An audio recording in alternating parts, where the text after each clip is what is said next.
Уатан 21-ші ғасыр кинокомпаниясы бір-бір хал сериалын тәқдир ету мақсатынан Тотар информ мәғлумат агентлығында матбуғат ұшырашуы өткерді.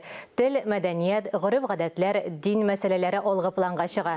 Төп мақсаты милли һәм мәдәни традициялар аша Тотар тілін үйренуге әтәру. Төп ролларда Қозан театрларының әйдәп барушы актерлары, Татарстан Республикасының халық артистлары Радик Бариев, Фирая Акбарова, Татарстанның от Қозанған артисты Зүлфия Вәлиева қатнаша.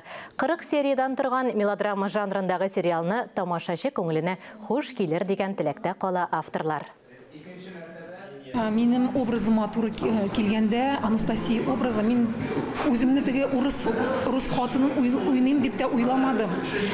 Милләткә карамадым мен. Миңа иң мөһиме аның ішкі халәте, аның ішкі борчулары, бөтенес уйлары, ниндир куркулары, хатын-кызның куркулары. Минем тормышта да 2 бала, малай һәм кыз, һәм монда да нәкъ шулай.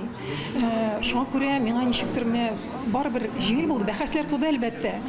Ләкин без уртак фикергә килеп матур итеп эшләргә туры килде. Без бит инде бу махсус язылган сценарий буенча төшердек бу киноны. Ул эш башланды әле ноябрь айында, сценарий язылды. Төшерү процессы башланды безнең май айында.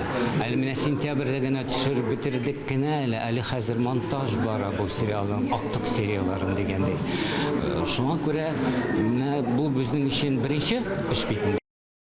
Бір-бір хал сериалы үзенчәлекләре турында тагын да тулырак мәгълүматны безнең канал аша дүшәмбе 1 ноябрь көнне белә аласыз. Сериалда төп рольне башкаручы Татарстанның от Казанган артисты Зүлфия Вәлиева хәерле көн Татарстан тапшыруы кунагы.